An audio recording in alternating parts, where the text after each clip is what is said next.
ನಮಸ್ಕಾರ ವೀಕ್ಷಕರೇ, ಶ್ರಮಿಕ ಮಿತ್ರ ಸಂತೋಷ್ ಲಾಡ್ ಎಪಿಸೋಡ್ಗಳಿಗೆ ಉತ್ತಮವಾದ ಪ್ರತಿಕ್ರಿಯೆ ವ್ಯಕ್ತ ಆಗ್ತಾ ಇದೆ. ಈಗಾಗಲೇ 4 ಎಪಿಸೋಡ್ಗಳು ಪ್ರಸಾರ ಆಗಿದೆ. 5ನೇ ಎಪಿಸೋಡ್ ಆಗಲೇ ಕೊನೆ ಎಪಿಸೋಡ್. ಅತಿ ಮುಖ್ಯವಾದ ಯೋಜನೆಯೊಂದನ್ನು ಸರ್ಕಾರ ಜಾರಿಗೆ ತಂದಿದೆ.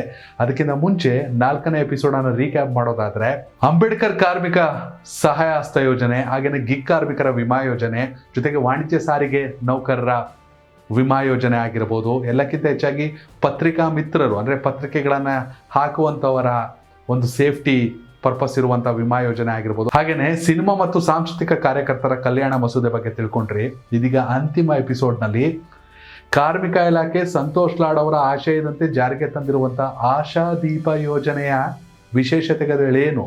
ಖಂಡಿತವಾಗ್ಲೂ ಆಶಾದೀಪ ಯೋಜನೆ ಅಂದರೆ ಏನು?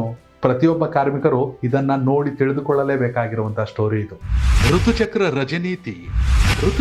ರಜೆ ನೀತಿ ಸಂಬಂಧ ಈಗಾಗಲೇ ಅಧಿಸೂಚನೆ ಹೊರಡಿಸಲಾಗಿದ್ದು, ಋತುಚಕ್ರದ ಅವಧಿಯಲ್ಲಿ ಪ್ರತಿ ತಿಂಗಳು 1 ದಿನದಂತೆ 12 ವೇತನ ಸಹಿತ ರಜೆ ಪಡೆಯಬಹುದಾಗಿದೆ. ಖಾಸಗಿ ಮತ್ತು ಸರ್ಕಾರಿ ವಲಯಕ್ಕೆ ಅನ್ವಯವಾಗುವಂತೆ ಋತುಚಕ್ರ ರಜೆಯನ್ನ ಸಮಗ್ರವಾಗಿ ಜಾರಿ ಮಾಡಿದ ರಾಜ್ಯ ಎಂಬ ಕೀರ್ತಿ ಕರ್ನಾಟಕಕ್ಕೆ ಸಲ್ಲಲಿದೆ.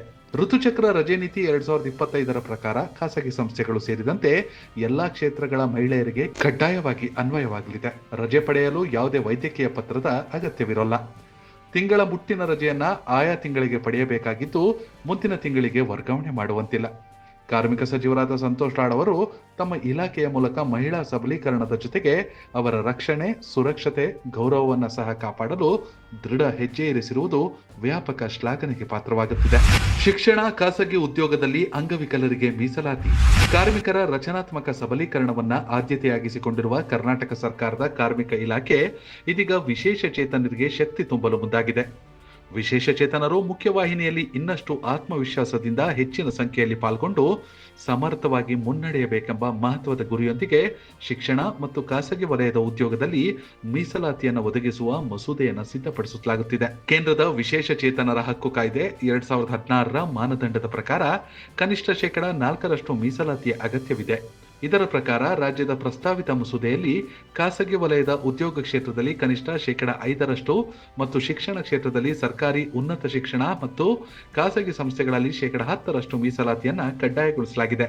ಈ ಹಿನ್ನೆಲೆಯಲ್ಲಿ ಕಾರ್ಮಿಕ ಸಚಿವರಾದ ಸಂತೋಷ್ ಲಾಡ್ ಅವರು ಮಾಹಿತಿ ತಂತ್ರಜ್ಞಾನ, ವಾಣಿಜ್ಯ ಮತ್ತು ಕೈಗಾರಿಕೆ, ಮಹಿಳಾ ಮತ್ತು ಮಕ್ಕಳ ಅಭಿವೃದ್ಧಿ, ಶಿಕ್ಷಣ ಇಲಾಖೆಗಳು ಮತ್ತಿತರೆ ಸಂಬಂಧಪಟ್ಟ ಇಲಾಖೆಗಳಿಂದ ಅಭಿಪ್ರಾಯ ಪಡೆಯುವಂತೆ ಸೂಚಿಸಿದ್ದಾರೆ. ಗೃಹ ಕಾರ್ಮಿಕರ ಸಾಮಾಜಿಕ ಭದ್ರತೆ ಮತ್ತು ಕಲ್ಯಾಣ ಮಸೂದೆ 2025 ಇದು ಕಾರ್ಮಿಕ ಇಲಾಖೆಯ ಮತ್ತೊಂದು ಮಹತ್ವದ ಕ್ರಮ.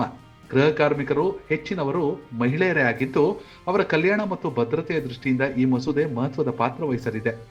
ಈ ಮಸೂದೆಯನ್ನ ಬೆಳಗಾವಿಯಲ್ಲಿ ನಡೆಯುತ್ತಿರುವ ಅಧಿವೇಶನದಲ್ಲಿ ಮಂಡಿಸಲು ಸರ್ಕಾರ ಸಿದ್ಧತೆ ನಡೆಸಿದೆ. ಉದ್ದೇಶಿತ ಮಸೂದೆಯು ರಾಜ್ಯದಲ್ಲಿ ಅಧಿಸೂಚಿತವಾಗಿರುವ ಎಲ್ಲ ನಗರ ಪಾಲಿಕೆಗಳಿಗೆ ಅನ್ವಯವಾಗಲಿದೆ. ಮಸೂದೆಯ ಕರಡನ್ನ ಈಗಾಗಲೇ ಸಿದ್ಧಪಡಿಸಲಾಗಿದೆ.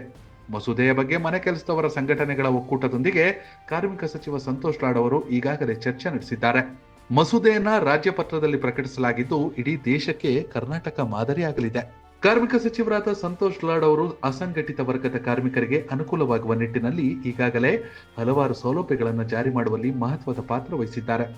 ಇದೀಗ ಕಾರ್ಮಿಕ ಇಲಾಖೆ ಕರ್ನಾಟಕ ಮನೆಗೆಲಸದವರ ಮಸೂದೆ 2025ರ ಕರಡು ಅಧಿಸೂಚನೆಯನ್ನು ಪ್ರಕಟಿಸಿದೆ. ಮನೆ ಕೆಲಸದವರಿಗಾಗಿ ರಾಜ್ಯ ಮನೆ ಕೆಲಸದವರ ಸಾಮಾಜಿಕ ಭದ್ರತೆ ಮತ್ತು ಕಲ್ಯಾಣ ಮಂಡಳಿಯನ್ನ ರಚನೆ ಮಾಡಲಾಗ್ತಾ ಇದೆ. ವೀಕ್ಷಕರೇ, ಇದು ಶ್ರಮಿಕ ಮಿತ್ರ ಸಂತೋಷ್ ಲಾಡ್ ಅವರ ಶ್ಲಾಘನೆಯ ಯೋಜನೆಗಳು. ಕನೆಕ್ಟ್ ಕರ್ನಾಟಕ, ಇದು ನಿಮ್ಮ ನೆಟ್ವರ್ಕ್.